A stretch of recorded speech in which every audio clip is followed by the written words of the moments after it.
వచ్చిన మీ అందరికీ యేసుక్రీస్తు పేరిట శుభాభినందనాలు తెలియజేస్తాను. యోహాను రాసిన సువార్త 8వ అధ్యాయం 32వ వచనం. 8వ అధ్యాయం 32వ వచనం. దేవుని యొక్క మహాకృపలు చదవండి.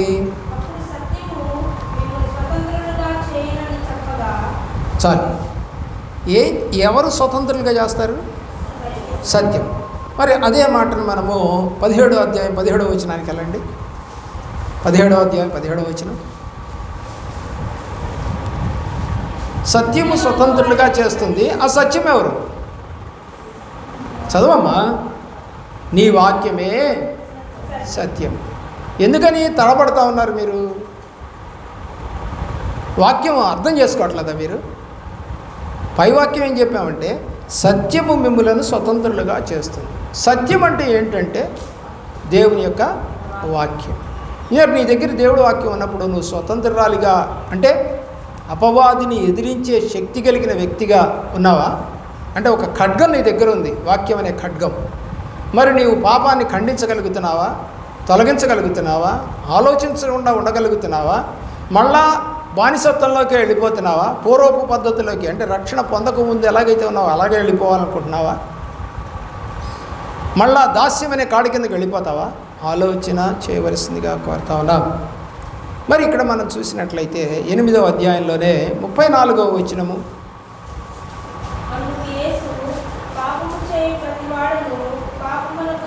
కాబట్టి పాపం చేస్తే ఎవరికి దాసులు?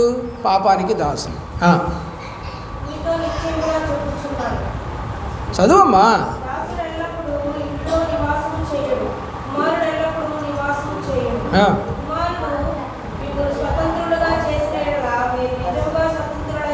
కుమారుడు మిమ్మలను స్వతంత్రులుగా చేశాడు. ఎవరి కుమారుడు?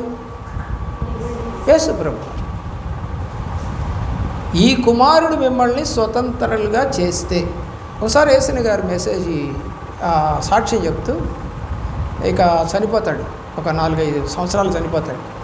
బాగా వీక్గా ఉన్న రోజులై తమిళనాడులో ఒక సాక్ష్యం అడిగారు. వాళ్ళు అడిగితే చెప్పాడు, మీరు ఎలాగా అంటే ఇలాగ ఆత్మతో చేశారు అని అడిగితే అని అన్నాడు, అయ్యా నాకు బాగలేదు ఒక రోజున, మరి బాగలేకుండా ఉండి నేను మోకరించి ప్రార్థన చేసుకుంటున్నాను. అయితే ప్రార్థన చేసుకుంటుంటే చాలాసేపు చేయలేకపోయి చేతులు పైకెత్తి ప్రార్థన చేస్తున్నాను. చేయలేకపోయి చేతుల్ని అలాగా నేల మీద పెట్టి, మోకాళ్ళు ఉన్నాయి అలాగ నేల మీద పెట్టేసేసి నేను ప్రార్థన చేస్తూ ఉన్నాను. అయితే ఆ సందర్భంలో నేను నేల మీద నా చేతులు పెట్టినప్పుడు నాకు ఎవరియో పాదాలు తగిలినాయి. నా ముందు ఎవరు లేరు, కానీ నా చేతులు ఒక పాదములను తాకినట్టుగా అనిపించింది నాకు. పరిశుద్ధాత్మ దేవుడు నీతో కూడా ఉంటాడు అని చెప్పి రాయబడిన మాట నాకు గుర్తుకొచ్చిందయ్యా అని చెప్తాడు. ఎంతటి అనుభవం అండి అది. మనకెప్పుడన్నా అలా దేవుని సంకల్పం నీ ముందుకొచ్చి నేనున్నాను భయపడకు అని అభయం ఇచ్చిన రోజులు ఉన్నాయా? ప్రార్థనకంత పవర్ ఉంది. అతను ఉపవాస ప్రార్థన చేస్తున్నాడు. అప్పుడు నీకు ఆ దర్శనం కావాలా? దేవుడు నీ దగ్గరకు రావటం, నీతో మాట్లాడటం, నిన్ను అభయం ఇవ్వటం, నీకు బ్లెస్సింగ్స్ ఇవ్వటం, నేనున్నాను నువ్వు భయపడకు అని చెప్పడం అనేది ఉందా మనకి? నా జీవితంలో కూడా అలాగే కదా. నేను నిద్రపోతూ ఉన్నాను, ఎవరో లేపుతూ ఉన్నారు. చూస్తూ ఉన్నాను, నా భార్య పిల్లలు నిద్రపోతూ ఉన్నారు వేరే మంచం మీద. ఆమె కాదులే లేపింది. రెండోసారి ఆమె కాదు, 1 గంటకు ఒకసారి, 2 గంటలకు ఒకసారి, ఏమండి అర్ధరాత్రులు ఎవరు లేరు. మూడోసారి లేపి ముందు గదికి వచ్చి ప్రార్థన చేయమన్నాడు.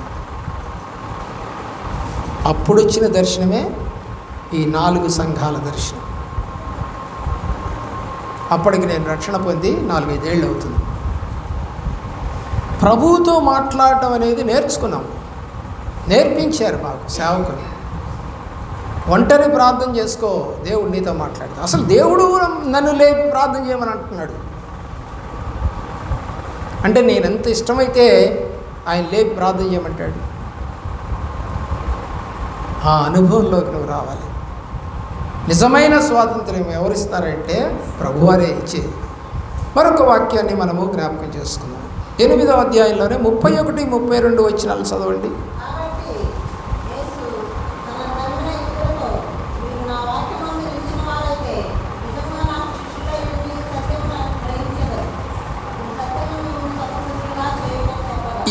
ఎప్పుడు స్వతంత్రం అవుతామో రాశాడు ఇక్కడ.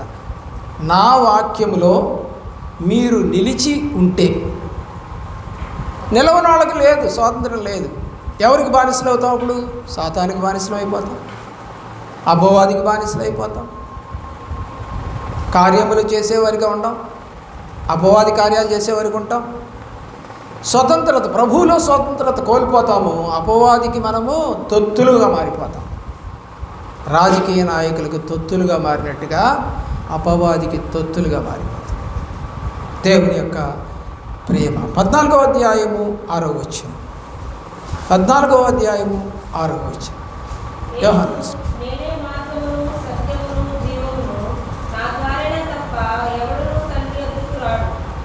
దేవుని దగ్గరికి మనం వెళ్ళాలంటే మనకు మధ్యవర్తిగా ఎవరున్నారంటే దేవుడు. ఆయన ద్వారానే మనము పరలోక రాజ్యానికి దారిని ఏర్పరుస్తాం. ఎందుకంటే మనకు తెలియదు.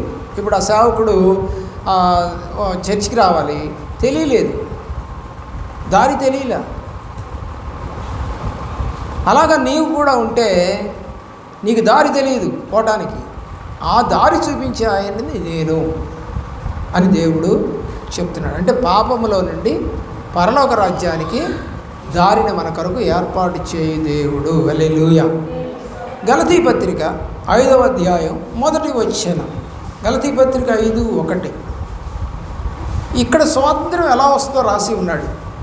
నిజమైన స్వాతంత్రం ఎలాగొస్తుంది నీకు జీవితంలో, నీ హృదయంలో? 5:1.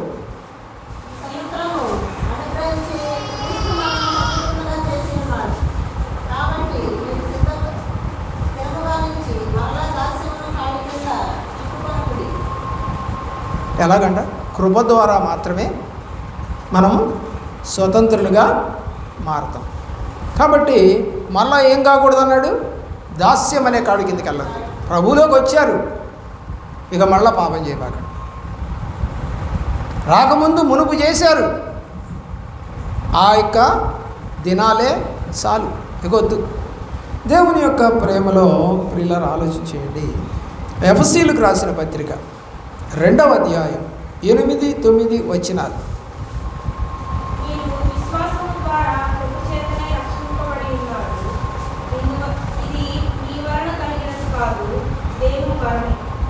తొమ్మిదో వచనం.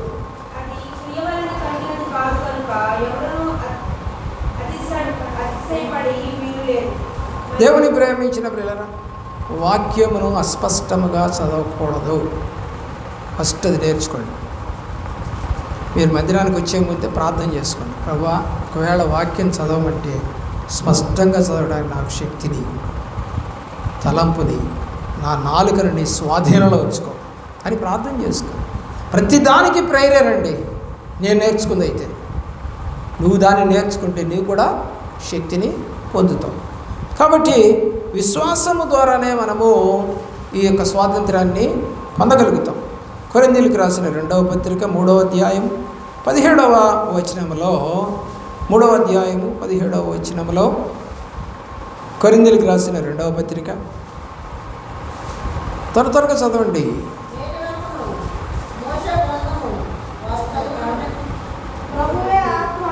అది నేను ఇందాకనే చెప్పాను, మీరు వాక్యం చదివేటప్పుడు స్పష్టంగా తప్పు లేకుండా చదవండి. ప్రభువే ఆత్మ. అది మీరు వాక్యాన్ని పట్టుకోలేకపోతే దేవుణ్ణి పట్టుకోలేరు, దేవుణ్ణి పట్టుకోకపోతే అపవాది నిన్ను పట్టుకుంటుంది. ఇది నిశ్చయం. నువ్వు దేవుణ్ణి పట్టుకోవడం రాలేదు అంటే నువ్వు అపవాది చేతిలో కీలు బొమ్మవే అని అర్థం. వాక్యం సరిగ్గా చదవలేకపోతున్నావు అన్నా కూడా నీకు దేవుడు ఆత్మ లేదని అర్థం. ఆత్మ ఏం చేస్తాడ? స్వాతంత్రాన్ని కలగజేస్తాడు. దేవుని ఆత్మ స్వాతంత్రాన్ని ఇస్తుంది, ధైర్యాన్ని ఇస్తుంది. దేవుని యొక్క ప్రేమలో ప్రియులరా, రోమాపత్రికలో 8వ అధ్యాయం 4వ వచనం. రోమాపత్రిక 8వ అధ్యాయము 4వ వచనం. ఎలాగ నడుచుకోవాలి? నడుచుకోను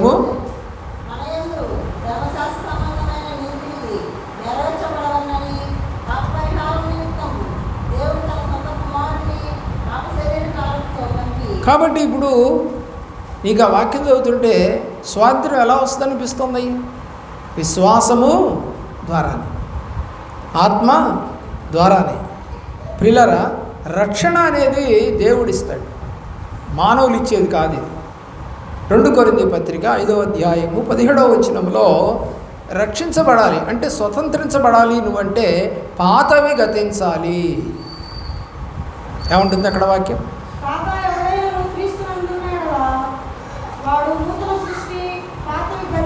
కాబట్టి ఇప్పుడు కొత్త స్వాతంత్ర్యం పొందినటువంటి వ్యక్తిగా ఉండాలి అంటే రక్షణ పొందిన తర్వాత ఒక స్వాతంత్ర్యం నీకు వచ్చింది, స్వేచ్ఛ నీకు వచ్చింది, విడుదల నీకు వచ్చింది, రక్షణ వచ్చింది. దీన్ని నువ్వు అనుసరించాలి అని అంటే అక్కడ చెప్పబడుతున్నటువంటి వాక్యం పాతవి గతించాలి. ఇప్పుడు బ్రిటిష్ వాళ్ళు ఉన్నారా? గతించారు కదా, పంపించేశాం కదా. ఎక్కడెక్కడ కొంచెం మంది ఉన్నా కూడా వాళ్ళని స్వాతంత్రం వచ్చిన తర్వాత పంపించేశాం, ఎవరు లేరు. పాతవి గతించాయి, పాతవి గతించాయి. సమస్తము నూతనం అవ్వాలి. నీవు నిజమైన స్వాతంత్రాన్ని పొందాలంటే పాత వాటిని ఇక నువ్వు జ్ఞాపకం చేసుకోకూడదు, గుర్తుకు రాకూడదు. అంటే గుర్తుకు రాకూడదు అంటే తప్పులు గుర్తుకు చేసుకొని సాక్ష్యం చెప్పచ్చు, కానీ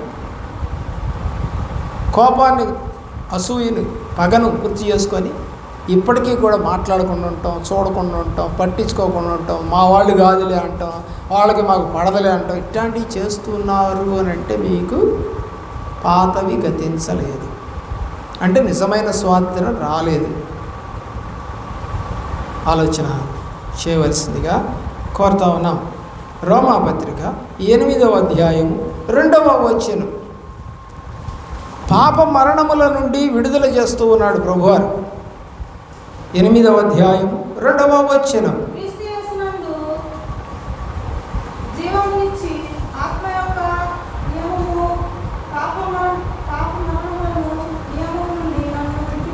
పాప నియమము నుండి విడిపించేది యేసు యొక్క రక్తం, యేసు యొక్క వాక్యం, యేసు యొక్క సత్యము, యేసు యొక్క ఆత్మ, యేసు యొక్క విశ్వాసం.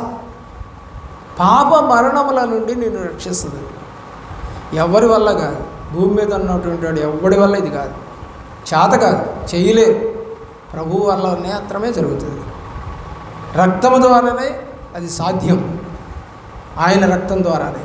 నువ్వు ఎంత మసిబూసి మారేడికాయ చేసినా అది నిలబడదు. కాబట్టి బైబిల్ చెప్తా ఉంది, హెబ్రీయులకు రాసిన పత్రిక 9వ అధ్యాయము 12వ వచనం. హెబ్రీయులకు రాసిన పత్రిక 9వ అధ్యాయము 12వ వచనం. విమోచన ఆయన రక్తము ద్వారా, కోడెల రక్తం,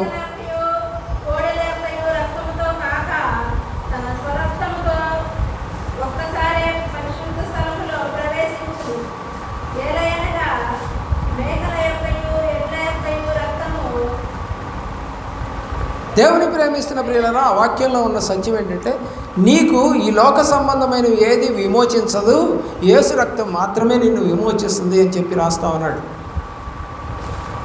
నువ్వు యేసు రక్తం దగ్గరకు వచ్చి కూడా పాప విమోచన పొందట్లేదా? పరిశుద్ధత రావటం లేదా? దేవుని ఆత్మ రావట్లేదా? విశ్వాసం రావట్లేదా? లోబట్టం రావట్లేదా? ఆయన కొరకు పనిచేయాలి, పరిచయం చేయాలనే మనసు రావట్లేదా? ఈరోజు కూడా దొంగిలిద్దాం, ఈరోజు కూడా మనము మన పనులనే చేసుకుందాం అనుకుంటారా? అందుకని అంటాడు, అందరూ తమ తమ సొంత కార్యములనే చూసుకొనిచున్నారు కానీ నా కార్యములు చూడటం లేదన్నాడు. 6 రోజులు నీ సొంత కార్యాలు చేసుకో, 7వ రోజు దేవుడి కార్యం చేయి. ఆ రోజు కూడా కావాలా? మీ సొంత కార్యములే చూసుకుంటారా? ఆ రోజు కూడా మాటికి మనసంతా అటే లాగుతూ ఉందా? ప్రభువులో ఉందాము, ఇంకో కొంచెం మాట విందాం, ఇంకొంచెం వాక్యం విందాం, ఇంకొంచెం ప్రార్థన చేసుకుందాం, ఇంకొంచెం ప్రభువులో ఉందాం అని మనసు రావట్లేదా? రావట్లేదంటే మీరు సాతాను బానిసలు. ప్రభు ఆత్మ ఎక్కడుంటే అక్కడ ఉంటుంది స్వాతంత్రం. ప్రభు ఆత్మ లేనప్పుడు స్వాతంత్రం లేదు నీకు. దేవుని యొక్క ప్రేమలో గలతీ పత్రిక 5వ అధ్యాయము 13వ వచనం. 5వ అధ్యాయము 13వ వచనం.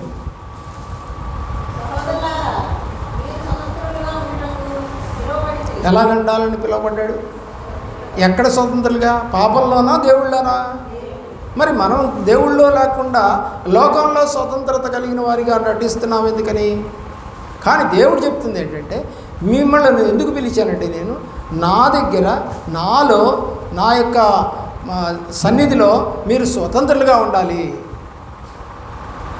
స్వేచ్ఛగా అపవాదిని అనగలిగిన శక్తి కావాలి నీకు. చివరి క్షణంలో కూడా పేతురు ప్రభువారి దగ్గరికి వచ్చినప్పుడు, మాట్లాడుతున్నప్పుడు, నేను ఇట్లా జరగబోతుంది, నన్ను పట్టుకుంటారు, చంపేస్తారని చెప్పినప్పుడు, నీకు అట్లా జరగకుండును గాక అంటాడు పేతురు. అప్పుడు దేవుడు ఏమన్నాడు తెలుసా? సాతానా, నా వెనకకి పో, దేవుని కార్యాలు అడ్డగించడానికి నువ్వెవడీరా అన్నాడు. ఏది 3.5 సంవత్సరాల ప్రభుతో తిరిగినటువంటి పేతురు కూడా,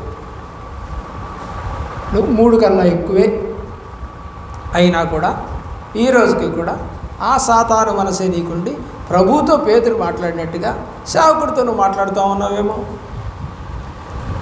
వాక్యం చెప్తుంది అలా. కాబట్టి దేవుడు వాక్యం ఏం చెబుతుందంటే, నువ్వు గనక దేవుడి దగ్గరికి పిలువబడినట్లయితే స్వాతంత్ర్యం పొందడానికే పిలువబడ్డావు, స్వేచ్ఛగా దేవుళ్ళో నడవడానికే పిలువబడ్డావు. మళ్ళా సాతాను కాడి కిందకి వెళ్ళడానికి నువ్వు పిలువబడలేదు.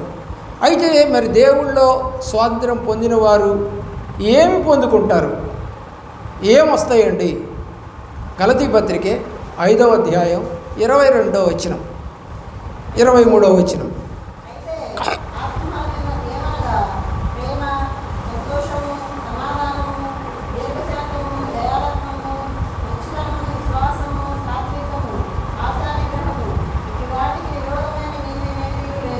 చూసారా? ఆత్మ ఫలాలు 9. ఒక్కటన్నందా? ప్రభువే ఆత్మ, ప్రభువే నేను పిలిచాడు, ప్రభు ద్వారానే రక్షణ పొందావు, ప్రభువులో పాటలు పాడుతున్నావు, ప్రభువులో వాక్యం చదువుతున్నావు, ప్రభువులో ప్రార్థన చేస్తున్నావు, ప్రభువులో బల్ల తీసుకుంటున్నావు. కానీ ఫలాలు ఏమైనా ఉన్నాయా? ఏం పడో ఏమోనండి, మా పిల్లకైతే ఒక్క అక్షరం రావట్లేదు, ఒక్క అక్షరం.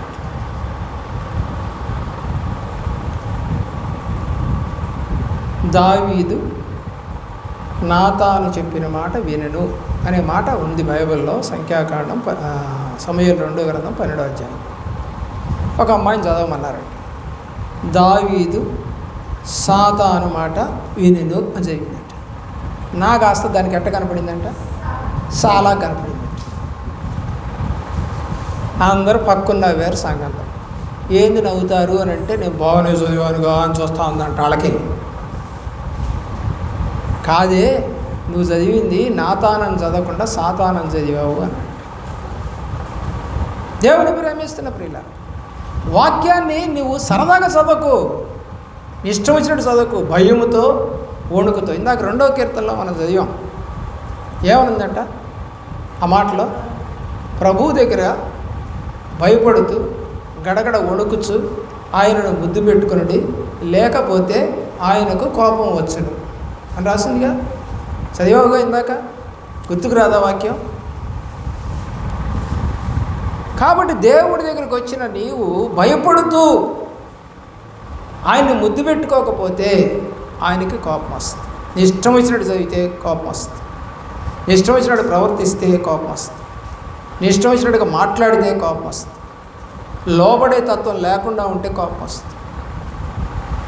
మనము గేదెలను కాసుకుంటున్నాం, గొర్రెలు కాసుకుంటున్నాం, వాటినే మనము సరిగా నడవట్లేదని ఇది మాటలు లేని, అర్థం చేసుకోలేనటువంటి జీవాలనే మనము ఇష్టం వచ్చినట్టుగా మాట్లాడుతూ కొడతా ఉంటాం.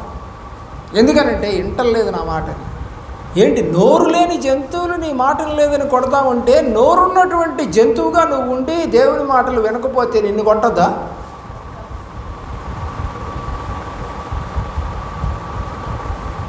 ఆలోచించి సింపుల్గా చెప్తున్నాను ఈ వాక్యం, నీ భాషలో చెప్తున్నా వాక్యం, ఎందుకంటే ఇది పల్లెటూరు కాబట్టి. దేవుని ప్రేమిస్తున్నటువంటి ప్రియబిడ్డలారా, నువ్వు స్వాతంత్రం కనుక పొందుకుంటే నీకేమొస్తాయి? ఆత్మ ఫలాలు వస్తాయి. నువ్వు స్వాతంత్రం పొందకపోతే రావు. మనకిప్పుడు ఈ దేశం వచ్చింది, ఎలా వచ్చింది? స్వాతంత్రం ద్వారా సంపాదించుకున్నాం. పోగొట్టుకున్నాం ఏమన్నా? మనకి స్వాతంత్రం వచ్చిన తర్వాత ఒక్క భూభాగం కూడా పోగొట్టుకోలేదు. కాశ్మీర్లో భూభాగాన్ని పాకిస్తాన్ వాళ్ళు ఆక్రమిస్తే దాన్ని కూడా మనం ఛేదించి వాళ్ళని తరిమి కొట్టాం. మనం నా భూభాగం ఇది, నువ్వెవడు రా వస్తావు మా దేశంలోకి అని తరిమి కొట్టాం మనం. మొన్న యుద్ధంలో కూడా ఆ ముష్కరులు వచ్చి మరి దాక్కొని వాళ్ళు చంపేశారు. పుల్వామా దాడి కొట్టామా లేదా? మా దేశం ఇది, మా స్థలం ఇది, కొంచెం కూడా వదులుకోం. స్వాతంత్రం పొందాం కాబట్టి బహుధైర్యంతో మనం యుద్ధం చేసాం. అలా దేవుళ్ళు నువ్వు కనుక స్వాతంత్రం పొందుంటే సాతానుతో బహుధైర్యంగా యుద్ధం చేస్తావు. నేను నా స్వాతంత్రాన్ని పోగొట్టుకోను, నేను ఆత్మ ఫలాలను పోగొట్టుకోను, నా దేవుడిచ్చే ఆశీర్వాదాలు పోగొట్టుకోను, మేలుడు పోగొట్టుకోను, ఆయన వెంబడించడం పోగొట్టుకోను, నన్ను నేను పాడు చేసుకోను. గమ్మును కూర్చుంటే ఏమయ్యేది? ఆక్రమించుకునేవాడు. నువ్వు గమ్మును కూర్చుంటున్నావు, అందుకని సాతాను నిన్ను ఆక్రమించుకుంటున్నాడు. టిట్ ఫర్ టాట్ అంటారు ఇంగ్లీష్లో. నువ్వు మా వాళ్ళని చంపితే మేము ఊరుకుంటామంటారా? వాడు 10 మందినో 20 మందినో చంపితే వీళ్ళు 100 మందిని చంపేశారు. తమాషాగా ఉందా మా దేశం మీదకి రావటం? అలాగే అపవాది నాలోకి రావడం నీకు తమాషాగా ఉందా? ఎలాగుంది అనుకున్నావు? నేను దేవుడిని ప్రేమిస్తా, సరైన టైంకన్నా ముందెళ్తా, ప్రార్థన చేస్తా, వాక్యం చెప్పుకుంటా, పలుక్కుంటాం, మాట్లాడుకుంటాం, కష్టాలు పంచుకుంటాం, మా పాపాలు ఒప్పుకుంటాం, సమాధాన పడతాం. ఇన్ని లక్షణాలు నాలో ఉంటే అపవాది నువ్వు ఎలాగ నాలోకి వస్తావు?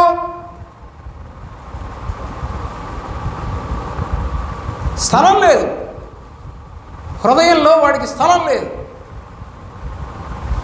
స్వాతంత్రం అంటే అదేంటి? అపవాదికి స్థలం ఇవ్వకుండా ఉంటే నీవు దేవుళ్ళు. ఇందాక చదువుకున్నాం కదా మనం, మీరు స్వాతంత్రం పొందుటకే పిలువబడ్డారు. దేవుని యొక్క ప్రేమలో ఆలోచన చేస్తే మరి ఈ 200 సంవత్సరాలు బానిసత్వంలో 1747 నుంచి 1947 వరకు 200 సంవత్సరాల్లో 2 యుద్ధాలు వచ్చాయి. ఏమి యుద్ధాలు? ప్రపంచ యుద్ధాలు వచ్చాయి. First world war, second world war అని 2 వచ్చాయి. ఫస్ట్ వరల్డ్ వార్ 1914 జూలై మాసము 28వ తేదీన స్టార్ట్ అయ్యి 11 నవంబరు 1918 సంవత్సరం వరకు నడిచింది. దాదాపు 2 సంవత్సరాలు నడిచింది, 4 సంవత్సరాలు నడిచింది. రెండవ ప్రపంచ యుద్ధము 1 సెప్టెంబరు 1939లో స్టార్ట్ అయ్యి 2 సెప్టెంబరు 1945లో ముగిసింది. 6 సంవత్సరాలు జరిగింది. మొదటిది 4 సంవత్సరాలు అయితే ఇది 6 సంవత్సరాలు జరిగింది. అంటే ఆయుధ సంపత్తి పెరిగింది, యుద్ధాలు పెరిగిపోయాయి. ప్రపంచం మొత్తం యుద్ధం అండి, దేశాల మధ్య కాదు, అన్ని దేశాలు కలిసి యుద్ధం చేసాయి. ఒక భాగంలో ఒకవైపు, ఒక భాగంలో ఒకవైపు ఉండి కొట్లాడుకొని చచ్చిపోయారు. మొదటి ప్రపంచ యుద్ధంలో 4 కోట్ల మంది చచ్చిపోయారు. ఎన్ని కోట్లు? 4 crores. రెండవ ప్రపంచ యుద్ధంలో దరిదాపుగా 8.5 కోట్ల మంది చచ్చిపోయారు, డబల్. 2 యుద్ధాలు వచ్చి ఇంతమంది చనిపోయినా మన దేశంలో స్వాతంత్ర కాంక్ష ఉన్నటువంటి మనుషులు లేచి పోరాడి మరి ఆ బ్రిటిష్ వాళ్ళని తరివేశారు. ఇది వాస్తవం. పేతురు రాసిన మొదటి పత్రిక 2వ అధ్యాయం 16వ వచనం. పేతురు రాసిన మొదటి పత్రిక 2వ అధ్యాయం 16వ వచనం. త్వరగా చదవండి. 2:16.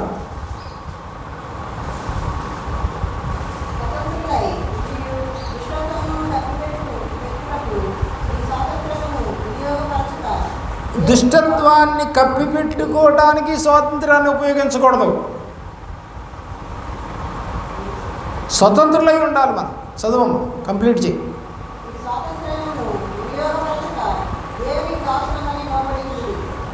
దేవునికి లోబడి ఉండటమే స్వాతంత్రం. గుర్తుపెట్టుకో. యుద్ధం వస్తే చనిపోయేది ఎవరు? ఏంటి ఎంతసేపు పట్టింది? యుద్ధం వస్తే చనిపోయేది ఎవరు? ముఖ్యంగా సైనికులు. ఫస్ట్ చనిపోయేది సైనికులు. ఒకవేళ వాళ్ళు లోపలికి జొరబడి వచ్చి బాంబులు వేస్తూ ఉంటే పౌరులు కూడా చచ్చిపోతారు. ఈ 4 కోట్ల మంది, ఈ 8.5 కోట్ల మంది మొత్తం సైనికులు అనుకుంటున్నారా? కాదు, పౌరులు కూడా చచ్చిపోయారు. ఇప్పుడు గాజాలో కానీ, ఉక్రెయిన్లో కానీ, రష్యాలో కానీ మరి వాళ్ళ వరకే చనిపోతున్నారు సైనికులు అంటే కాదు, పౌరులు కూడా చనిపోతున్నారు. పౌరులు కూడా చనిపోతారు. యుద్ధంలో సైనికులే కాదు, సైనికులు ఏం చేస్తారు? పోరాటం చేస్తారు. దేనికి చేస్తారు? విజయం పొందుతామని చేస్తారు. వాడు చనిపోతాడని యుద్ధంలోకి రాడు, గెలుస్తాననే వెళ్తాడు. మరి ప్రభువులో ఉన్నటువంటి నీవు మరి ఇలాంటి పోరాటం ఏమైనా చేసి గెలుస్తానికి సిద్ధపడుతున్నావా? అపవాదిని గెలవటానికి. వాళ్ళు అక్కడ శత్రువుని గెలవటానికి యుద్ధం చేస్తున్నారు. నీ శత్రువు ఎవరికి కూడా అపవాది. మరి ఈ అపవాదిని గెలవటానికి నువ్వేమన్నా పోరాటం చేస్తున్నావా? చూద్దాం దేవుని యొక్క ఆ ప్రేమలు. 2 తిమోతి గ్రంథం 2వ అధ్యాయం 34వ వచనం.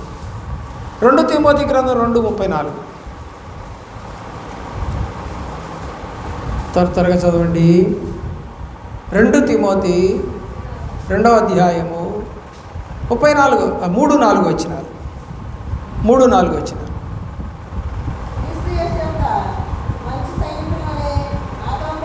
ఎంత చక్కని మాట అండి. ఎవరో ఉంటాం మనం ఇప్పుడు? చెప్పండి, ఎవరు మనం ఇప్పుడు? సైనికులం. భారతదేశపు స్వాతంత్ర్యం కోసం సైన్యంలో చేరి పోరాడి గెలుస్తాడు, లేదా చనిపోతాడు. అలాగే యేసు కోసం నీవు ఈ యొక్క రక్షణ పొంది మరి యేసులో సాతాన్ని ఎదిరించి నీవు విజయాన్ని పొందుతావా? చదవమ్మా, చదవాలి.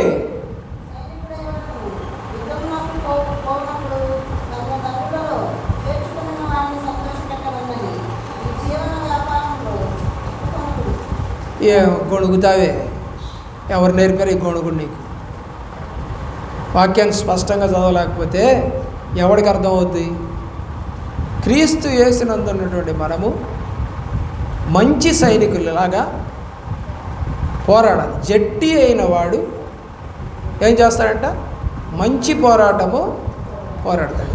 జట్టి అంటే బలవంతుడు, ధైర్యవంతుడు. మరి నీకు దేవుళ్ళో బలం లేదా? పాట పాడుతున్నావు కదా, యెహోవా నా బలం. ఏదా బలం? ఏది నీకు?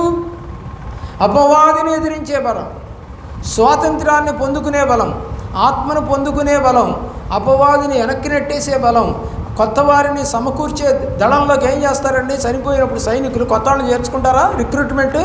మరి నీ రిక్రూట్మెంట్ ఏది? నీ కుటుంబంలోని వాళ్ళు ఎంతమంది రిక్రూట్ అయ్యారు దేవుళ్ళో?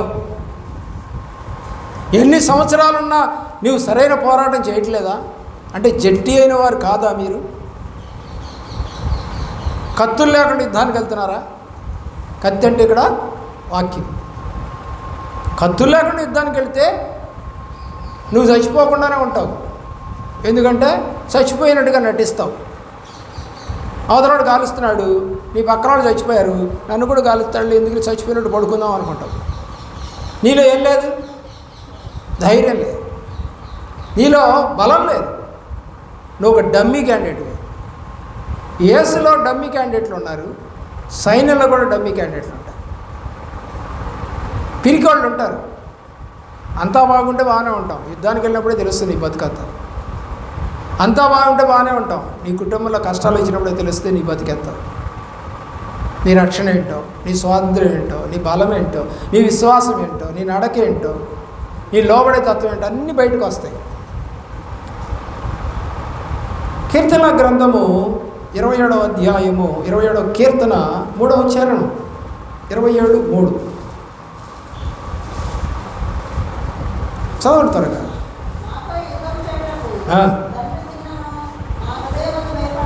ఎవరు భయపడరు? ఎందుకు భయపడ్డు? దేవుడి ద్వారా స్వాతంత్రం పొంది జట్టి అయిన సైనికుల్లాగా నువ్వు ఉన్నావు కాబట్టి నువ్వు భయపడవు అని వాక్యము చెప్తా ఉంది. ఎఫ్సి పత్రిక 6:13, ఎఫ్సి పత్రిక 6వ అధ్యాయం 13. అలాగే 118వ కీర్తన 5వ చరణం కూడా చూడండి.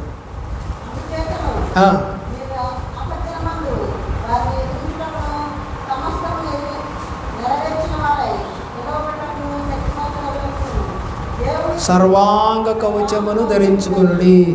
ఏ కవచము?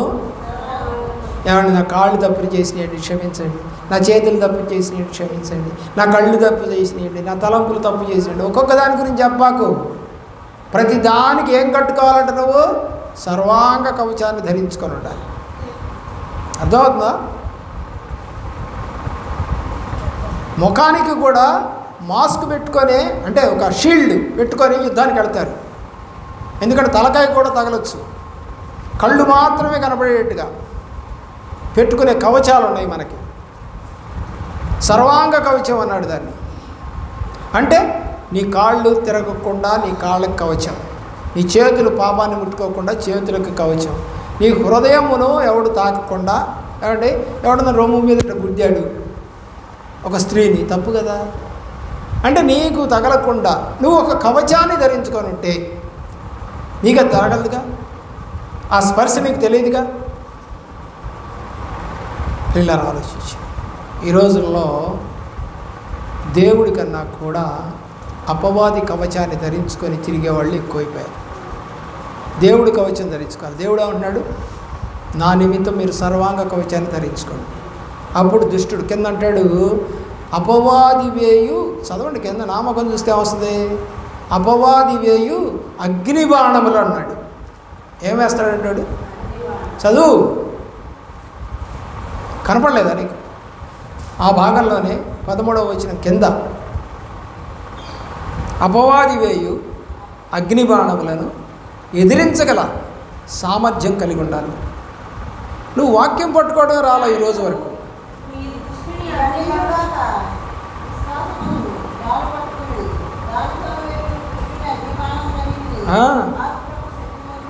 మరి నువ్వు ఆత్మ అనేటువంటి డాల్ నీ దగ్గర లేనప్పుడు ఏం చేస్తాడు వాడు? అగ్ని బాణాలు వేసేస్తాడు. లోపడతావు. ఆడెవడో నన్ను ప్రేమిస్తున్నాడట, నేనేం బాగలేకపోయినా, ఎంత ఇష్టపడుతున్నాడే వాడు. పడతాడు, వేసాడు అగ్ని బాణం. ఇక ఊరుకుంటాడా? అగ్ని ఏం చేస్తుంది? దహిస్తుంది. శరీరాన్ని ఏం చేస్తుంది? ఈ బాణం దహిస్తుంది. పాపం చేయడానికి పురుగొల్పుద్దిగా. వాడి పనే అది. బైబిల్ చెప్తా ఉంది, సాతానుడికి నువ్వు చోటిస్తే వాడు అగ్ని బాణాలు వేస్తాడు. దాన్ని నువ్వు ఛేదించుకోవాలంటే నీ దగ్గరే ఉండాలంట కవచం, విశ్వాసం అనే డాలు నీ దగ్గర ఉంటేనే నువ్వు వాటిని జయించగలుగుతావు. ఆలోచించు. మా ఇంట్లో ఒకళ్ళు అద్దెకుండేవాడు. ఆ అమ్మాయి 10th క్లాస్ చదువుతూ ఉంది. భలే చక్కగా ఉంటుంది, ఇలా ఎర్రగా ఉంటుంది, బాగా ఎవరితో మాట్లాడదు, తన పని ఏదో తను చేసుకుంటూ స్కూల్కి వెళ్ళి వస్తూ ఉంటాం. అయితే మాకు మన కట్ట మీద ఉన్నంత దూరమే స్కూలు, చాలా దగ్గరే. కానీ ఆ స్కూల్లో నుంచి బయటకు వచ్చేటప్పుడు వాడు ఎవడో వెంబడిస్తున్నాడు. ఐ లవ్ యూ అంటున్నాడు. 9వ తరగతి 10వ తరగతి చదువుతున్నా పిల్ల. సరే చూసింది వాళ్ళ నాన్నకి చెప్పింది. డాడీ ఎవడు నన్ను అట్టబడి ఇట్లా గొడవ చేస్తున్నాడు. సరే వీళ్ళ నాన్న, సరే నువ్వు వెళ్ళు, నేను వెనకాల వస్తాను అని చెప్పి. వీడు మామూలు రొటీనేగా, వీడికేం తెలుసు. అలాగా అమ్మాయి ముందుకు వెళ్తుంది, వెనకాల వీడు పడతా ఉన్నాడు, ఆయన వెనకాల వీళ్ళ నాన్న ఉన్నాడు. సరే చూశాడు. ఇంకా కొంచెం ఎంత దూరం వెళ్తే అమ్మాయి దగ్గరికి వెళ్తాడు. వీడు వచ్చి చొక్కా పట్టుకొని పెట్టి కొట్టాడు. చంపేస్తాం అనుకున్నావు, ఎవరు అనుకున్నావు, ఏమనుకున్నావు, ఇష్టం వచ్చినట్టు గంట పడుతున్నావు, బొక్కలో చూస్తే జైల్లో పడతావు. వీడియో కూడా తీశాడట అయిపోయి ఎట్టబట్టు. ప్రూఫ్లు ఉన్నాయి. ఇంక లేదు, ఇంకెవ్వడు రాలే అయిపోయి చక్కగా 10th క్లాస్ పాస్ అయింది, ఇంటర్మీడియట్ పాస్ అయింది. ఇప్పుడు జైలు కాసులో అయిపోయి 25,000 రూపాయలకి పనిచేస్తూ ఉంది. నిన్న మొన్న కనపడి వందనాలు అయ్యారంటే నువ్వు ప్రయోజకత్వాన్ని పొందలేదు. నువ్వు ₹1 సంపాదించే వ్యక్తిగా మారలేకపోతున్నావు. నీ పాపము నిన్ను పట్టుకుంటుంది, సంఖ్యాకాండంలో రాసినట్టుగా. కాబట్టి మనము 118వ కీర్తన 5వ చరణం చదివి ముగిద్దాం. 118 5వ చరణం.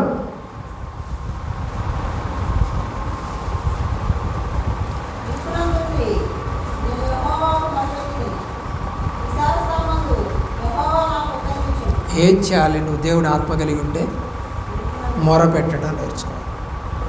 ఇక్కడ ఉన్న వాళ్ళకి ఆత్మ ఉంది అని అనుకున్న వాళ్ళు ఎవరైనా, మేము మొర పెడుతున్నాం అయ్యగారు, రోజుకు 1 గంట లేదా 2 గంటలు, కష్టం వచ్చినప్పుడు మరి రోజంతా మందిరంలో నుండి ఆహారం తినకుండా ప్రార్థన చేసుకుంటున్నాం, ఎవరి కోసం చూడట్లేదు, ప్రభువే మమ్మల్ని ముట్టాలి, మా కష్టం ఇది, కష్టం ఎవరు తీర్చలేరు, దేవుడు తప్ప, మాకున్నటువంటి సమస్యల నుంచి వేరుపడాలంటే దేవుడు తప్ప మరొక దిక్కు లేదు మాకని నువ్వు ప్రభువు దగ్గర ప్రార్థన చేస్తే విశాలతలో ఆయన నీకు ఉత్తరం ఇచ్చును. ఒంటరి ప్రార్థన నీకుందా? చేసావా? ఇదివరకు చేయించాను. ఆల్రెడీ ప్రేయర్స్ జరిగినప్పుడు మిమ్మల్ని అందరినీ ప్రార్థనలో నిల్చోబెట్టి ప్రార్థన చేయండి, దర్శనాలు చెప్పండి అన్న. రాత్రిలో తెల్లారుజాము చెప్పారు. ఏమైపోయింది ఆత్మ అంతా? ఇప్పుడు ఎలా పోగొట్టుకున్నావు? ఎందుకు పోయింది? నీ పాపమును బట్టి. మీ పాపమును బట్టి. ప్రార్థనాత్మ పోగొట్టుకోవడం అంటే పాపంలో ఉన్నాము అని అర్థం. కాబట్టి నీకు ఆత్మీయ స్వాతంత్రం కావాలి, సాతాను నుండి స్వాతంత్రం కావాలి, అపవాది క్రియల నుండి స్వాతంత్రం కావాలి, అంధకార క్రియల నుండి స్వాతంత్రం కావాలి, చీకటి శక్తుల నుండి కూడా నీకు స్వాతంత్రం కావాలి. ఇవన్నీ నేను పొందుకున్నాను అనుకున్న రోజున నిజమైన స్వాతంత్రం, నిజంగా దేవుడితో ముఖాముఖిగా మాట్లాడేటువంటి అవకాశం దేవుడు నీకు కలగజేస్తాడు. సంఖ్యాకాండం 12వ అధ్యాయంలో అహరోను మిరియాము మోషేకి ఎదురు తిరుగుతారు. అప్పుడు దేవుడి దగ్గర మొరపెడతాడు మోషే. అప్పుడు దేవుడు అన్నాడు మోషేతో, అహరోన్ని మిరియాముని నా వద్దకు పిలువు. చదవండి, ఆ మాట కనబడుతుంది. ముగిద్దాం.